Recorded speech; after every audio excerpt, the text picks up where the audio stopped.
la otra cara de los cuentos, porque esto, Jesús, es decir, los cuentos infantiles, los cuentos populares, aquellos cuentos que nos contaban nuestros padres, nuestros abuelos, pues no sé, se me ocurren muchos, ¿no? Caperucita, la Bella Durmiente, el Flautista de Amelín, etcétera, etcétera. Bueno, pues quizá mucha gente no sepa que tiene una visión muy distinta, ¿no? Y no quiere decir esto que alguien las interprete de otra forma, ¿no? Sino que quizá el que interpretó el cuento de otra forma es el que en este caso, los pasó al ámbito más infantil, ¿no? Más popular.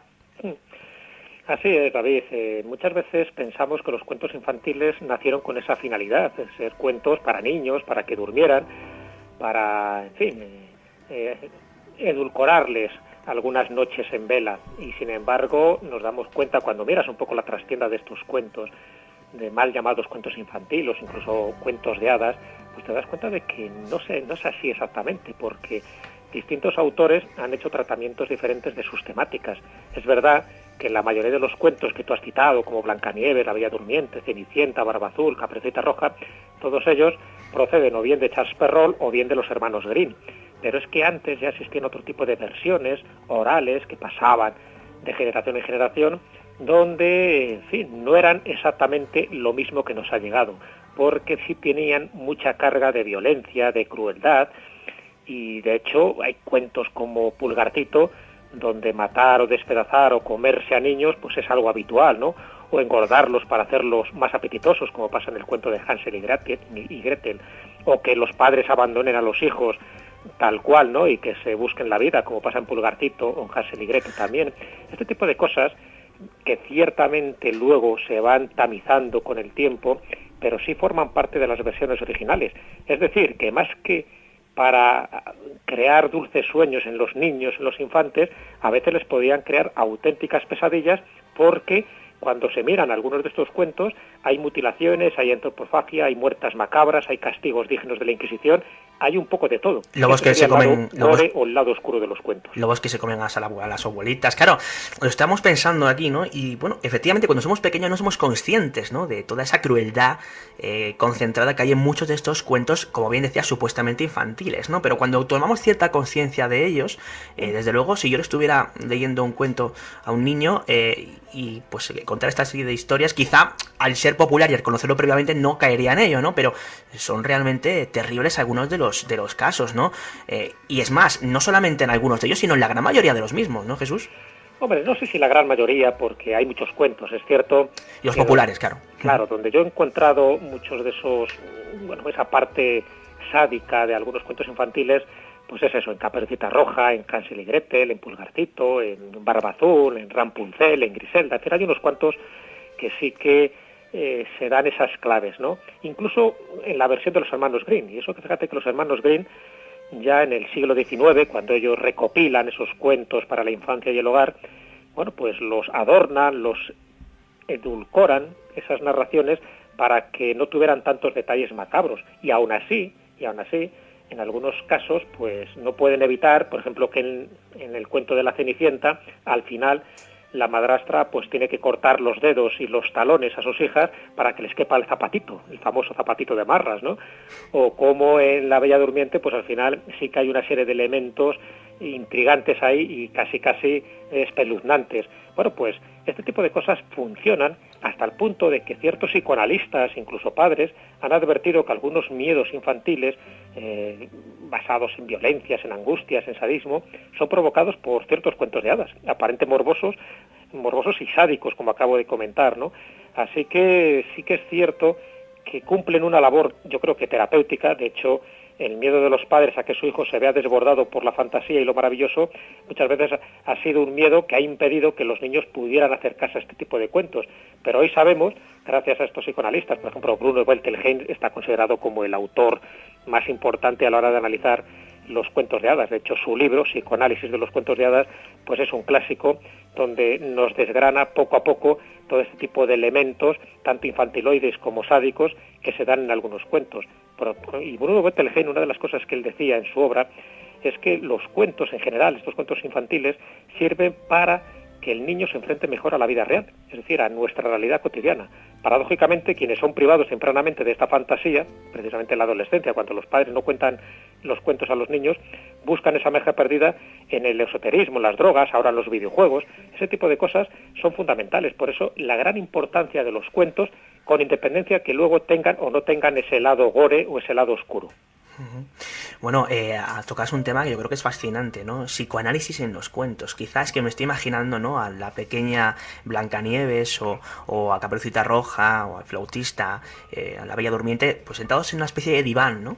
Diván del psicoanalista, ¿no? De hecho, Juan José, esto es una cosa que se ha podido analizar bastante bien en diferentes libros, como el que comentaba Jesús o como por ejemplo, La otra cara de los cuentos, ¿no? De René Lucien Rousseau. Es un asunto, Juan José, que está ahí, ¿no? Sí, la cuestión sobre el psicoanálisis es complicada porque estamos ante una disciplina que también es bastante especulativa, pero ciertamente han encontrado un buen hueco dentro de lo que es el tema de los cuentos, quizás porque se piensa que guardan relación con cierto saber ancestral, ¿no? Ahí ha venido mucho también la idea del arquetipo asociado a Jung. Pero realmente es difícil, yo creo, trenzar muchas veces en uno de estos cuentos un discurso coherente que sea psicoanalítico, ¿no? Quizás uno de los que a mí más me gusta o más coherencia le encuentro interna sería la interpretación psicoanalítica que hacen del cuento de Caperucita, ¿no? Y aquí sí que, hay un cierto derroche de conceptos, ¿no? Todos conocemos el cuento de Caperucita. Es un cuento también mucho más cruento de lo que parece. Yo a veces en este tipo de cosas haría el juego de palabras de que más que hablar de cuentos hablamos de cruentos, ¿no? Porque son realmente sanguinolentos, ¿no? Muchos de ellos, ¿no? Y el de Caperucita sí que ha sido visto como una especie de iniciación, ¿no? De conflicto entre lo que sería la lucha del adolescente y el paso de la madurez, el paso a la madurez. El hecho de que el adolescente, Caperucita, simboliza a esta niña que todavía es bastante ingenua, que se enfrenta a un mundo desconocido, que es el lobo, que todavía no tiene capacidad para discernir con claridad qué es lo que tiene delante. Y por eso cuando se enfrenta al lobo interroga, pero no sabe muy bien qué hacer, ni es capaz de interpretar bien esas señales. Y hay un aspecto dentro de la que es la versión original en la que se inspira el cuento, que esto es luego ya Perrault y Green lo fueron quitando, como bien ha dicho antes Jesús, pues han ido edulcorando bastante, se han ido descafeinando bastante estos cuentos. Y es que en la versión original, primero no hay ningún tipo de moraleja. Esto luego lo añade Perrault, ¿no? Es una moraleja que además yo creo que la moraleja de Perrault es lo mejor del cuento. Pero bueno, hay un aspecto, y es que en la versión original, la versión popular, no escrita, habla de que el lobo le presenta las vísceras a Caperucita para que se las coma, las vísceras de la abuela para que se las coma y la sangre también para que se las coma. Entonces, este acto de canibalismo, ¿no? Que es tan frecuente, también ha sido interpretado psicoanalíticamente como el paso de la adolescencia a la madurez, ¿no? En el sentido de que engulles experiencia y de esa manera pues accedes un poco a la edad adulta. Entonces ya digo que luego hay otros aspectos también, por ejemplo el hecho de que la Caperucita sea roja, se ha asociado con la menstruación, y bueno, todo esto ya digo se va hilando un poco en esa lucha, en ese conflicto entre la adolescencia, las distintas etapas de la vida. De hecho, Jesús, una cosa que llama mucho la atención en esto de Caperucita, ¿no? Caperucita Roja es ahora Caperucita Roja, pero por ejemplo en la España franquista era la Caperucita Encarnada, ¿no? Sí, claro. Rojo ya sabes que era una palabra tabú. Claro, pero esto es muy bueno. Esto, o sea, iban a decir Caperucita republicana, tampoco quedaba bien. O sea, pero esto es real, es decir, la Caperucita Roja era Caperucita Encarnada. Claro, y de hecho, incluso la bandera nunca, no sé, se decía roja, tampoco se decía encarnada. Sí. O la selección española tengo entendido que llevaba la camisola blanca, no roja, ¿no? Claro, pero digo que es que la palabra roja en esa época franquista, en fin, creaba repelús. Era como ensalzar, digamos, a Caperucita como una heroína nacional, ¿no? En el caso de que fuera roja. No sé, es una cosa que a mí me llama mucho la atención, ¿no? Bueno, Caperucita, como bien decía Juanjo, Jesús, es un cuento que tiene ciertos vestigios bastante crueles, ¿no? Sí, sobre todo, en fin, tal como termina la cosa, porque una forma es la terminación que hace Perrault y la otra es la de los hermanos Green. La de Perrault es tal cual, es muy cruda, o sea que ahí se zampa la abuela, se zampa a Caperucita y se acaba la historia. Y luego está la moraleja, esa que decía Juanjo, que es lo mejor que tiene Charles Perrault, pero son moralejas suyas que hace, ¿no? Para intentar dar pues una especie de moral, ¿no? De moral implícita a todo esto. Pero sin embargo los hermanos Green son los que dicen, no, esto no puede terminar así, o sea, esto de que el lobo se vaya de rositas zampándose a la abuela y a la niñita, no puede ser. Entonces cuando llegan los cazadores, en fin, le abren el vientre, le echan unas piedras y cosas de este tipo, ¿no? Luego es muy cruel, porque claro, a la hora de la verdad, las dos mujeres salen cantando y sonriendo, pero al lobo luego le despanzurran totalmente. Entonces hay unos elementos de crueldad que no es el caso, porque efectivamente Caperucita Roja, igual que casi todos los cuentos arquetípicos, y cuando hablo de arquetípicos quiere decir que hay una serie de enseñanzas intrínsecas que, con independencia de que seamos conscientes o no, sí que calan dentro del ser humano, ¿no? Porque de alguna forma casi todos estos cuentos, y sobre todo el de Blancanieves y la Cenicienta, y la Bella Durmiente también, en cierta parte, todos un poco intentan reflejar lo que es la evolución del alma humana a través de una serie de etapas, de peligros, de circunstancias que le van ocurriendo, de aliados, de monstruos que le van saliendo, para llegar al final pues a encontrarse con su príncipe, con su princesa azul. Todo ese tipo de cosas pues forma parte de esa vida, del devenir, tanto del ser humano a nivel individual como de la humanidad a nivel colectivo. Y eso sí que se ve, ya digo, implícito en los cuentos arquetípicos, y por eso le puede sacar muchísimas conclusiones, muchísimas circunstancias esotéricas y mágicas. En el cuento de Caperucita Roja es que es muy cortito, es decir, es prácticamente un diálogo donde lo que más se demuestra es la estupidez supina que tiene Caperucita Roja, ¿no? Por no pensar, o sea, no distinguir a lo que es su abuela con un lobo. Yo creo que solo por los pelos ya se debería dar cuenta.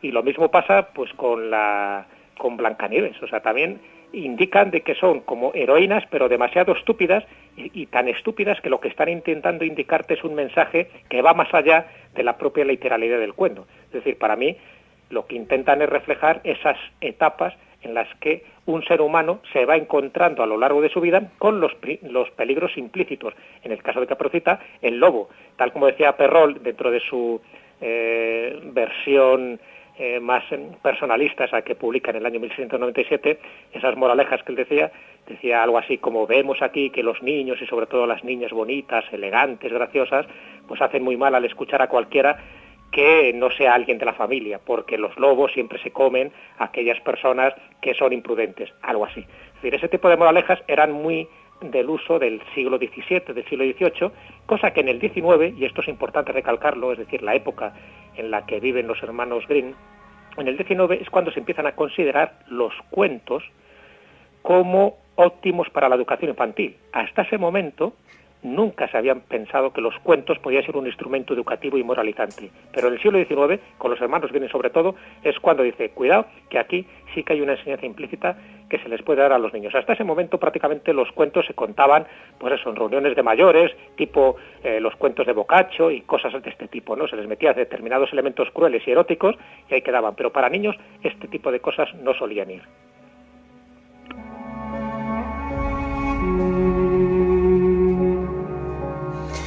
Comentabas, por ejemplo, pues Blancanieves, ¿no? Los 7 enanitos. Aquí hay bastantes connotaciones, ¿no? Esto de los 7 enanitos, habla de 7 chakras, en fin, hay muchísimas historias relacionadas con este cuento, ¿no, Jesús?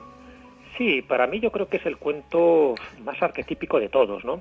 ¿Por qué? Porque aparece un número. Es verdad que el número 7 ya te está reflejando muchísimas cosas, y es lo que ha hecho que muchos autores que se han acercado a la interpretación esotérica de este cuento hayan visto pues muchísimas cosas, ¿no? Desde los 7 enanitos estaría representando los 7 planetas conocidos, por otra parte estaría representando las distintas etapas de la gran obra alquímica, por otra parte dicen que estaría basado en un hecho real, es decir, que con independencia de ciertas teorías literarias, folclóricas, o interpretaciones esotéricas, o simbólicas, o psicológicas, o alquímicas, tendría una parte histórica, y la parte histórica es que para algún que otro historiador pues identifica a Blancanieves con una joven condesa alemana, que era Margaret von Waldeck, que, del siglo XVIII, que al final se casa con un príncipe y tiene una serie de aventuras muy parecidas a las que quedan descritas en este libro, y porque tenían una mina, y en esa mina trabajaban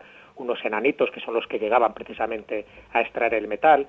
Bueno, pues como ves, este tipo de cuento son los que a mí me encantan. ¿Por qué? Porque tiene tantos flecos, tantas variantes, que se puede interpretar de la manera que a ti te dé la gana. Y por cierto, también con sus elementos crueles, porque en la verdadera historia de Blancanieves y los 7 enanitos, cuando la madrastra famosa, ¿no?, la madrastra de Blancanieves, acude al método del espejo para que le diga quién es la más hermosa de la región, y el espejo le contesta pues que es su hijastra, es cuando manda a un cazador que la lleve al bosque y que le dé muerte, trayéndola sus pulmones y el hígado como prueba. O sea, eso se cuenta literalmente. De, bueno, hay que ser bestia, ¿no?, para que te diga exactamente lo que le tiene que traer y que se acredite la muerte. Que es casi que una parte de Shaw, ¿no? Se compadece y la deja libre. Uh-huh.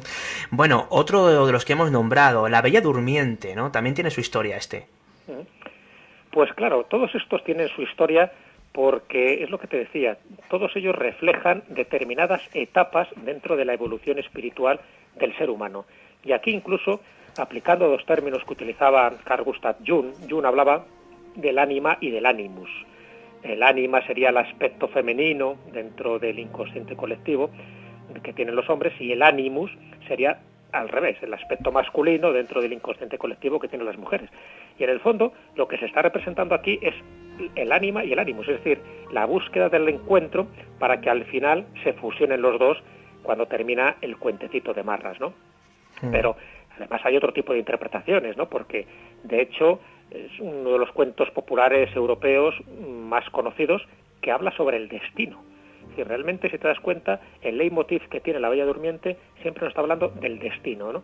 Desde el mismo momento en que el rey y la reina no pueden tener hijos, cuando desean uno, cuando les nace una niña, cuando lo celebran con una fiesta, cuando acuden 13 hadas, pero solo invita a 12 por tener solo 12 platos de oro. En la otra hada, la que se siente agraviada, es la que lanza la maldición. ¿Y cuándo lanza la maldición? Pues cuando ella, la niña, pues cumpla, bueno, lo que sería un poco esa edad en que deja de ser niña y empieza a ser mujer. Es decir, aquí vuelve a haber otras reminiscencias muy parecidas a Caperucita Roja.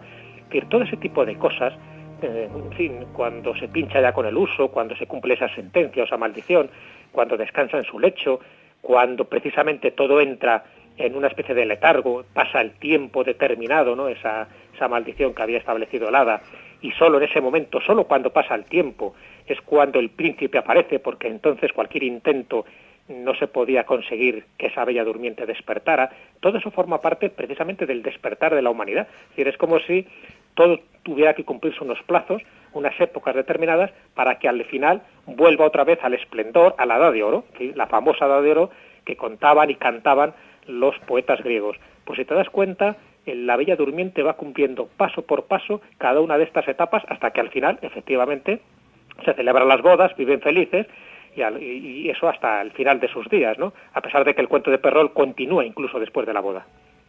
Sí, además, bueno, La Bella Durmiente yo también creo que es un poco, sobre todo la versión que nos ha llegado a través de Perrault, ¿no?, que decíamos que era tan moralista.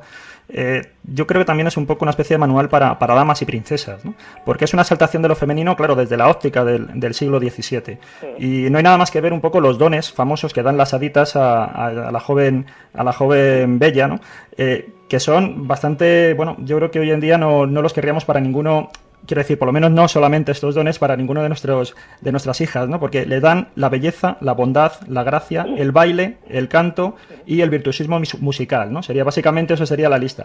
Bueno, no habla de otro tipo de, bueno, pues de características, ¿no?, que hoy están mucho más valoradas en la mujer, ¿no?, pues que sea profesional, que sea y que tenga la inteligencia, ¿no?, que tenga el arrojo, ese tipo de cosas. Y luego también decía que era una gran exaltación de lo femenino porque bueno, aparece el elemento de la rueca, ¿no?, como un elemento central, y esto encaja mucho con lo que es el modo de comportamiento de lo que eran las damas entonces, ¿no? Esa labor de hilar, que incluso constituía una especie de club muy selecto en el que solamente podían participar las mujeres, no podían entrar los hombres mientras ellas estaban hilando. Todo esto quedaría, por lo tanto, ya digo, en esta especie de espejo de damas y de princesas, un poco para modelar el carácter de las niñas, ¿no? Sin embargo, la versión en la que se supone que se inspira Perrault, la versión italiana, porque bueno, aquí hemos hablado de los hermanos Grimm, hemos hablado también de Perrault, pero yo creo que para un poco completar el póker, ¿no?, de autores habría que hablar también de Giambattista Basile, ¿no?, que es en el que también... Es anterior a todos ellos. Claro, es anterior a todos ellos, y yo creo que todos un poco conectan, si no a lo mejor directamente, si a través de informantes que han conocido estos relatos, ¿no?, de este autor napolitano.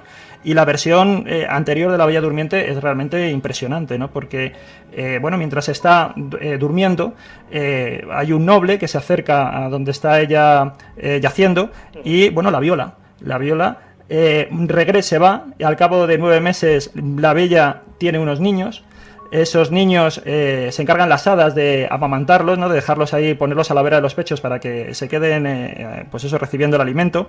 Y uno de estos niños es precisamente el que, equivocándose a la hora de amamantar, toma el dedo por el pezón del pecho de la madre y le quita lo que sería el uso que se le había clavado, ¿no? Y entonces, a partir de ese momento es cuando consigue volver de la zona del sueño, la Bella Durmiente. Entonces, claro, son totalmente distintos lo que son el relato que nos ha llegado hoy en día de lo que era la versión original, la versión popular, que como tú muy bien decías, Jesús, ciertamente se buscaba más quizás aterrorizar o simplemente distraer. A lo mejor no tenían un mensaje tan claro, ¿no? Hay que tener en cuenta lo que eran los recursos de ocio de la época. Estamos hablando de una sociedad en que por las noches no tiene televisión, no tiene ningún otro elemento nada más que la lumbre, y alrededor de la lumbre pues empiezan a contar historias. Muchas veces la distracción es ver la cara que pone el niño ante el horror que se le muestra. Desde luego, nunca mejor dicho en este caso, ¿no? Claro, y muchas veces estos cuentos lo que sirven son tabúes, como estamos hablando aquí, como este canibalismo, estas violaciones, estos incestos que también se sugieren en los cuentos.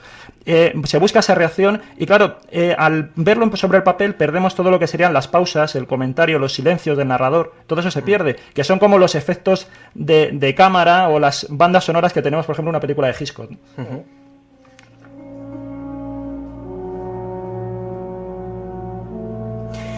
Bueno, yo aquí tengo uno que no me puede decir que es cruel, porque bueno, en parte lo es, pero lo es con las ratas, ¿no? Con los ratones, que bueno, que esto pues, tampoco sería para tanto, ¿no? Flautista de Amelín. Bueno, este cuento tiene alguna connotación, digamos, extraña que pueda diferenciar bastante del original, Jesús. Bueno, el cuento del flautista de Hamelin sí que estaría basado en principio en un acontecimiento histórico. Este, desde mi punto de vista, no tiene que ver con un cuento arquetípico de los que estamos hablando. No hay una serie de elementos simbólicos o alquímicos o esotéricos que podemos desgranar, que los tiene también, porque evidentemente las interpretaciones son variadísimas y según quien coja el cuento te puede hacer un tratado sobre él, ¿no? Pero desde mi punto de vista, el flautista de Hamelin sí tiene mucho que ver con algún episodio traumático que ocurrió en esta localidad alemana o en zonas próximas, y a partir de ahí se fue transmitiendo de boca a oreja, y de cada uno lo fue transmitiendo como pudo. Se puso por escrito ya en una época muy tardía. De hecho, una de las versiones más populares es la que hace el poeta inglés Robert Browning a finales del siglo XIX. Antes había otras, ¿no? Pero bueno, él recoge, yo creo, que la esencia de este cuento. Y bueno, la investigación que yo hice de este cuento en concreto, pues me pareció que tenía mucho que ver, porque además Browning habla de una fecha concreta, habla del 22 de julio del año 1366, que era para una fecha para que no se olvidase jamás, ¿no? Y entonces se coloca en un monumento porque intentaba representar algo que debió ocurrir, ya digo, de una forma traumática. Es cierto que esa fecha no corresponde, en principio, con nada sobresaliente en esta localidad alemana, pero sin embargo, en otras versiones yo he visto que menciona otra fecha, era del 26 de junio de 1284. Claro, ¿cuál sería la correcta? ¿La de 1366 o 1284? El que se especifique el día, el mes y el año, a mí me llama mucho la atención, porque da la sensación de que está basado en algún acontecimiento histórico. Y, ya digo, desde mi punto de vista, todo indica que parte de su inspiración fueron dos cruzadas infantiles de inicios del siglo XIII. Fue un poco, en fin, con la llegada de una auténtica plaga de ratas que debía asolar la localidad, en fin, la peste por aquellas épocas, ya sabéis que era muy, muy conocida, y pienso que entre alguna epidemia de peste junto con las cruzadas, una de las cruzadas infantiles, ¿no?, la más conocida, la que ocurrió en el mes de mayo de 1212, cuando un joven pastor llamado Esteban de Vendón pues es el que engatusa a unos cuantos niños para que le acompañen. Al final, bueno, pues el sufrimiento y la carnicería de casi 30.000 niños pues fue una de esos episodios ignominiosos de la historia de la humanidad. Y bueno, y gran parte de esos niños pues procedían de Alemania, y de hecho incluso se habla de un tal Nicolás, otro jovencito, en este caso de Colonia, de una localidad alemana, donde también pues hizo de las suyas y llegó a reclutar a 20.000 niños, casi todos ellos alemanes, ¿no?, y que murieron pues prácticamente de hambre o de accidente al querer pasar los Alpes en Italia. Bueno, pues ahí sí que pienso, ya digo, y es mi interpretación personal, que además de la interpretación esotérica, y de hecho la hay, recuerdo por ejemplo que hay un autor que analizó el trasfondo histórico de dicho cuento y pensaba que cuando entran los niños dentro de una montaña, ya sabéis que entra un poco en las montañas una vez pasado el río Weser, pues desaparecen, es decir, como si entraran en un mundo intraterreno, como si formaran parte de otra civilización, bueno, pues un poco paralela y dimensional a la nuestra. Bueno, pues podría ser, ¿no? Y de hecho, incluso yo he visto autores que relacionan ese lugar, ese pasaje secreto dentro de la montaña con el mundo de Agartha, donde todavía esos niños vivirían felices en una eterna juventud. Bueno, pues podría ser, pero yo me quedo más en este caso con la parte histórica de algún acontecimiento traumático que debió surgir en el siglo XIII.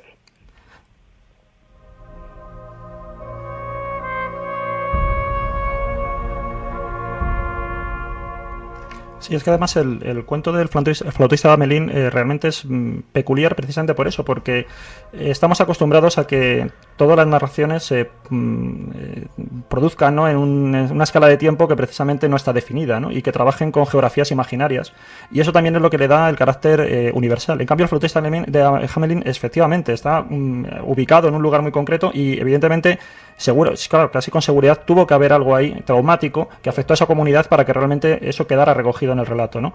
Y efectivamente las cruzadas de niños fue algo realmente doloroso y peculiar por diferentes razones, porque en esa época había ya una cierta frustración con lo que eran las cruzadas. Las cruzadas estaban ya de capa caída después de que ya Saladino había hecho de las suyas en Tierra Santa, y evidentemente fue como una especie de respuesta inspirada, casi también apocalíptica, el intentar, bueno, a la desesperada, volver a recuperar esos santos lugares, pues a través de un individuo que estaba más o menos inspirado, ¿no? Y claro, en eso sí que estoy de acuerdo contigo, que realmente tuvo que haber algo importante, ¿no?, en esa comunidad para que, ya digo, quedara luego un poco en ese imaginario colectivo grabado. Bueno, pasamos a otro de los grandes clásicos, ¿no? La Cenicienta. Aquí sí que hay connotaciones cuando menos curiosas, ¿no? Leyendo, pues digamos, esa cara B de este popular cuento, Jesús. Bueno, aquí hay muchísimas de esas connotaciones curiosas, incluso en algunos casos mal interpretadas o mal traducidas, incluso, porque cuando a alguien le preguntas por el cuento de la Cenicienta, lo primero que le viene a la mente es lo del zapato, ¿no? En fin, ese famoso zapato que al final el príncipe tiene que ir probando de mujer en mujer, ¿no?, para ver quién era aquella que le fascinó durante aquella noche. Y lo curioso es que el zapato, al parecer, en la versión original no es de cristal. Siempre nos han hecho creer que era de cristal, ¿no? Bueno, pues el cuento del escritor francés, el de Charles Perrault, que es el más antiguo, al parecer fue mal traducido, y es algo que me enteré hace muy poquito tiempo. Leyéndolo, en fin, una historiadora hizo un análisis exhaustivo del cuento en francés, ¿no?, de Perrault, y llegó a la conclusión de que el mítico zapato nunca fue de cristal, sino de cuero. Al parecer, hay dos palabras similares en francés que dieron origen a esta confusión, que es ver, que es cuero, y verre, que sería vidrio o cristal. Y bueno, se tradujo mal y el zapato pues se convirtió en el zapato de cristal. O sea, que ya partiendo de esa base, si esto es verdad, fijaros la cantidad de interpretaciones y connotaciones que tiene este cuento, que es verdad que uno de las versiones más antiguas es la de Jean-Baptiste Basile, que lo publica en Nápoles en el año 1634, con lo cual ya tiene unos cuantos añitos, a pesar de que le puso otro nombre distinto, ¿no? Pero sí es cierto, porque aquí ya entra el hada madrina, entra una serie de elementos, ¿no?, que se van cambiando según las versiones. De hecho, se comenta que hay más de 340 variantes de la Cenicienta, y a cuál más chocante o más variopinta, ¿no? Entonces, claro, desde ese punto de vista, hablar de la Cenicienta es hablar de tantas cosas que tiene que ver mucho, ya digo, con la parte arquetípica, pero también con una parte macabra que tiene la Cenicienta y que os he comentado antes, ¿no? Por ejemplo, eso, cuando la madrastra pues tiene que cortar los dedos y los talones a sus hijas para que, en fin, le quepa el zapato como sea, ¿no?, a la fuerza. Ese tipo de cosas llaman mucho la atención, incluso el final que tiene también es un poco bastante bestia, ¿no?, dentro de una de las versiones. Bueno, pues es cierto que todo ese trasfondo de que durante una hora mágica todo es posible, pero que a partir de esa hora, esas 12, ¿no?, esa hora bruja, al final vuelves a la realidad, el hechizo se pierde, eso da muchísimo juego y ha servido para que incluso películas de Hollywood pues hayan extraído, ¿no?, de ese argumento cantidad de elementos que luego, pues con los efectos especiales que tienen, pues han generado auténticas y espectaculares obras cinematográficas, donde se ve todo el esplendor de cómo la magia puede durar unos momentos determinados y cómo las hadas, el prototipo de las hadas que tenemos, es decir, esas haditas ahí con sus varitas mágicas, en gran parte vienen de este cuento de la Cenicienta. Bueno, pues hacemos una pequeña pausa y enseguida continuamos aquí hablando en Dimensión Límite de esa otra cara de los cuentos. Esta tarde podemos conseguir que alcances la Dimensión Límite.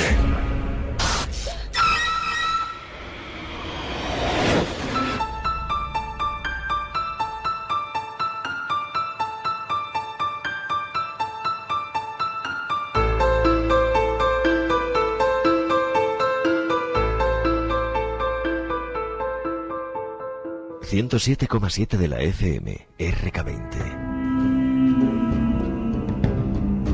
10 minutos para alcanzar las 8 de la tarde. Continuamos en Dimensión Límite. Bueno, pues, Gemma, ¿le vas a contar a tu niña uno de estos cuentos algún día? Sabes de sobra que no. Ah, vale, bueno, pues si acaso. Es que yo prefiero que la Bella Durmiente siga durmiendo. Siga durmiente, ¿no? Siga durmiente. Sí, porque además nuestros oyentes, entre otras cosas, me decían por aquí: qué macabro todo, no me extrañaría que los cuentistas hayan desaparecido. Si hoy apareciese alguno en la plaza de cualquier municipio, le apedrearíamos. Y aquí luego están ya discutiendo, ¿no? Dicen que porque, bueno, pues los cines están llenos de adolescentes viendo películas de terror, y aquí están pensando, ¿pero tú llevarías a tu niño a ver esto? ¿O le leerías este cuento y tal? O sea, que están los oyentes también en el chat. Sí, como debe ser. Bueno, no sé, veo que tenemos aquí un móvil pequeñito, Pulgarcito, es otro de los clásicos. No sé yo si este tendrá tantas connotaciones como los anteriores, pero alguna que otra seguro que tiene, Jesús. Sí, claro que tiene pues, sobre todo esa variante dramática, ¿no?, que hemos comentado antes, esa parte más morbosa, porque claro, es que en el fondo lo de Pulgarcito, cuando lo lees de forma desapasionada, pues te das cuenta de que, en fin, hay mucha mala leche, ¿no?, dentro de ese cuento, subyace por lo menos mala leche. Pulgarcito, como bien sabéis, cambia las gorras de sus hermanos por las por las coronas de las hijas del ogro.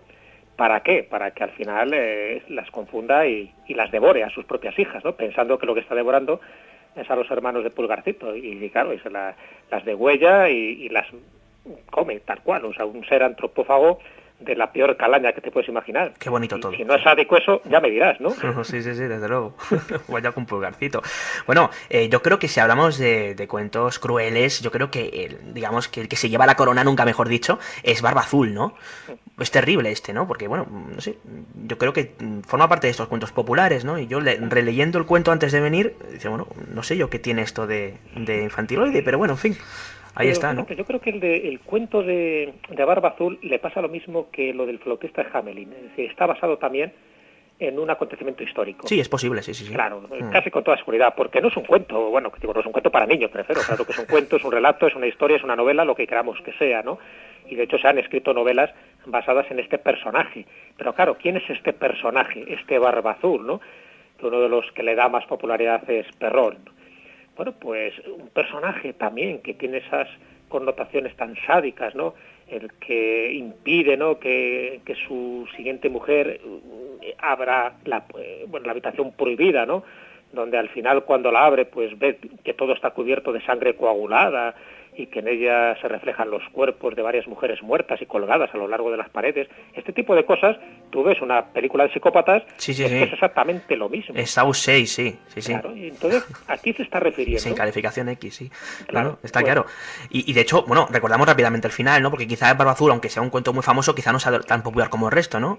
Finalmente, el hombre se entera de que la mujer se ha metido en la habitación y bueno, Jesús, cuéntalo tú, a mí me da un poco de miedo.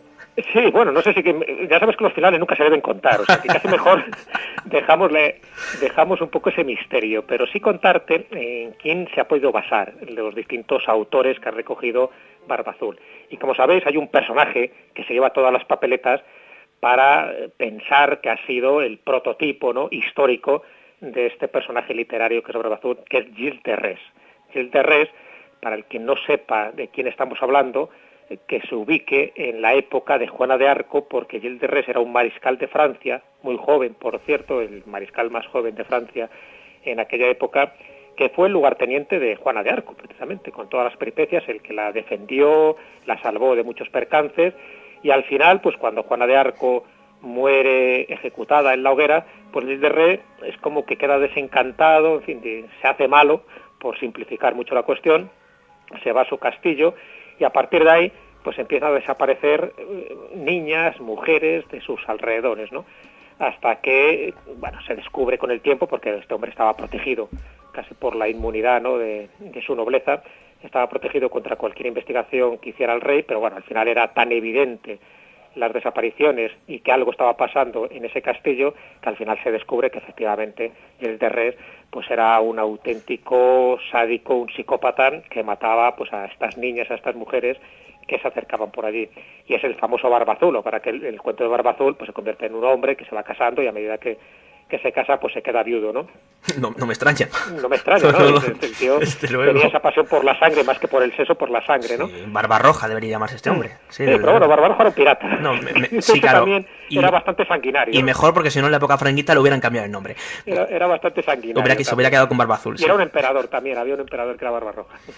Y bueno, vamos a dejarnos ya de crueldades. No sé, se me ocurre, por ejemplo, pues un gatito con botas, por ejemplo. No me digas que también es cruel el gato con botas, Jesús. No, en este no. Menos mal. Que yo sepa, no.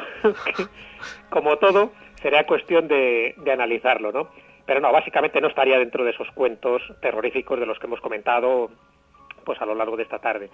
Para mí, el gato con botas representa como otro aspecto de esos cuentos arquetípicos. Estamos hablando ya del elemento fantástico que entra por derecho propio, ¿no? Esas botas de las 7 leguas que te las puedes poner y avanzas, pues lo que no avanza cualquier otro humano, cualquier otro animal. Me parece que uno de esos recursos geniales, que por otra parte también está implícito en cuentos populares, en cuentos de la tradición infantil, en cuentos de hadas, es decir, elementos y animales que son capaces de hablar, de interactuar con el ser humano para ayudarle en determinados trances que tiene que ir desarrollando en sus aventuras y desventuras. Entonces, los animales colaboradores que ayudan, a mí me parece genial esa aportación, y de hecho voy a recomendar un libro que me parece que es de lo mejorcillo cuando abordan este tipo de temáticas, que es el de J.C. Cooper. Cooper tiene un tiene un libro que se llama Cuentos de hadas, con un subtítulo que es Alegorías de los mundos internos. Bueno, pues él va analizando determinados aspectos de los cuentos, o sea, no todo, es un librito además muy pequeño, de unas 170 páginas, pero uno de los aspectos que él aborda, y además creo que con una clarividencia, perfecta, es el de animales, guardianes y colaboradores.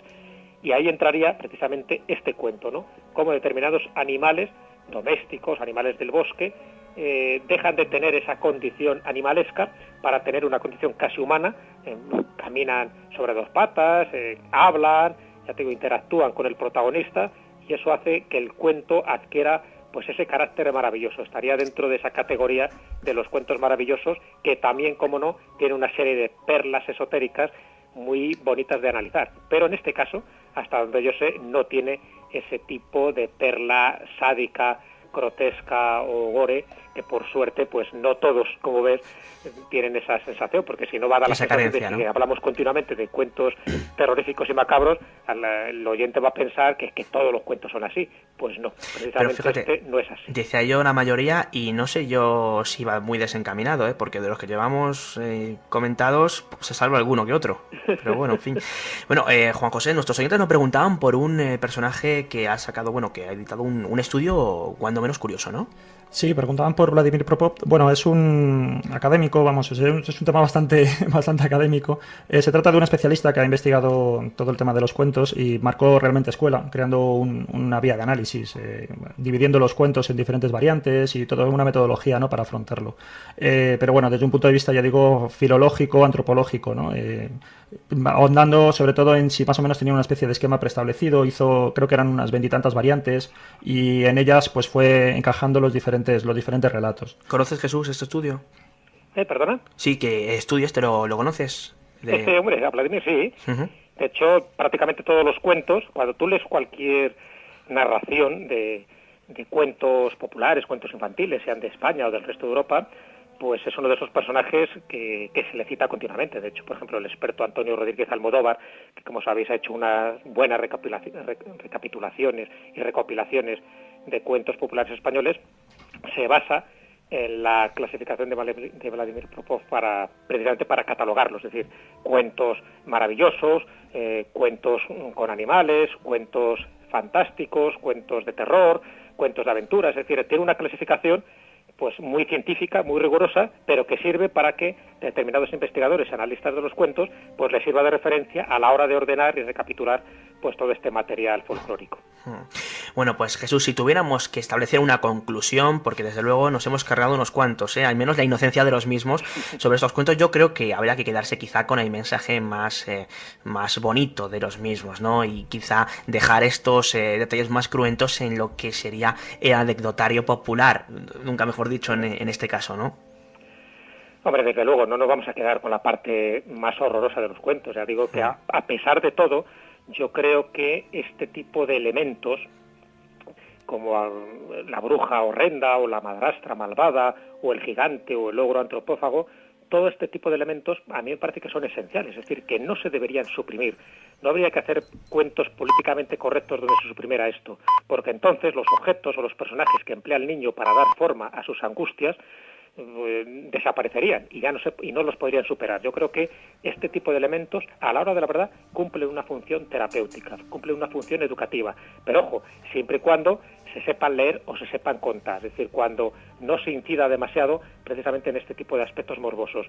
Pero al final, desde mi punto de vista, los monstruos de los cuentos son los monstruos del inconsciente, son los monstruos de nuestra parte oscura, de nuestro interior.